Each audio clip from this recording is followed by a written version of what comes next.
to 9. What on earth is happening to the SNP, Scotland's governing party, having to fend off rumours of impending bankruptcy, even a suggestion that Nicola Sturgeon, until recently, of course, one of the most dominant figures in British politics, might have to resign from the party? Let us talk to one of their MPs, Ian Blackford, who was, of course, also leader of the party in the House of Commons at one stage. Good morning, Mr. Blackford.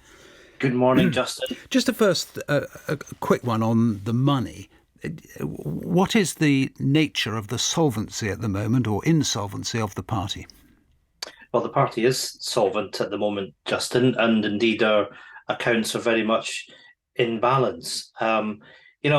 When I sort of think about where we are, and obviously there's been much talk about a fall in SNP membership over the course of the recent time. Our membership's currently just over 70,000. We're still a relatively large membership party, actually more members than any other party in Scotland. And as a result, we've got that ability to fund ourselves, to make sure that we can support the membership, that we're in a position to fight elections. That will be the case for the short term, the medium term and the long term. Is it true what was reported in the Sunday Times over the weekend that Colin Beattie, who's the party treasurer, said in a party meeting that he was having difficulty in balancing the books because of the reduction in membership and donors? No, I've had a readout from that meeting, and what was delivered at that meeting is very much that the party's accounts are in balance. Right, so he didn't say those words. It's quite important, isn't it? Because everyone will have read them who's interested in the Sunday Times. Those words, so far as you are concerned, are made up. He did not say that. I think the fact is that it's been a highly selective reporting from whoever it's been out of that meeting to a journalist, and quotes wholly taken out of context. There is no issue with the SNP being able to fund itself on the basis of where we are today. And, one of the things that came out of that, Justin, if I may, just to show where one of the complete fallacies are, is to whether or not the party could fund any potential by-election that may take place in Rutherglen. And actually that shows a wanton disregard to how the SNP finances by-elections, because it's done on the basis of a levy that's put on branches. So yes, there is much of the reporting which is misreporting in this case. When did the auditors of the party resign?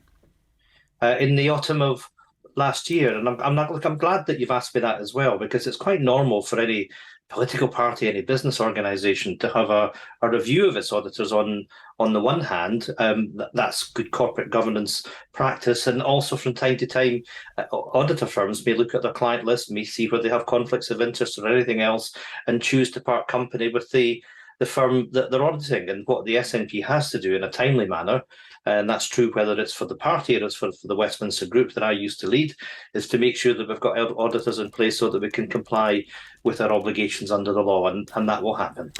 What do you say to the reports, not just of disquiet about the money, but a much wider one as well, a suggestion again in the Sunday Times that an MP previously closely allied with Sturgeon, they say, "I'm not believing what I'm being told. This is about the party more generally. It's all just a bloody mess," this person quoted as saying.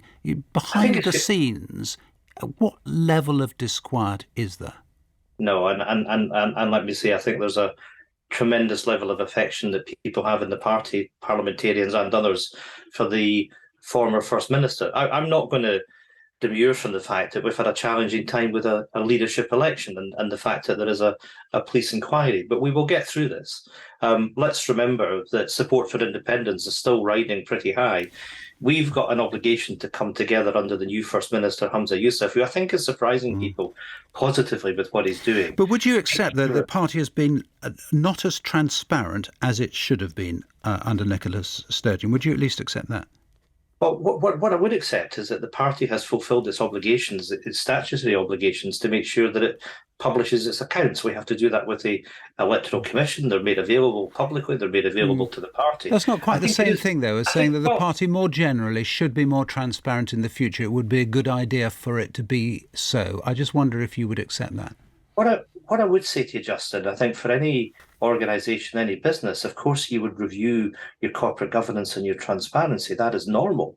Standards in corporate governance have changed over the course of the last few years, and rightly the new First Minister, Humza Yousaf, has started a review of our governance and transparency to see where things can be enhanced, where it's appropriate to do so. That's the normal course of events, but information in relation to the party's accounts has been put into the public domain on a regular basis. Ian Blackford, thanks for talking to us this morning.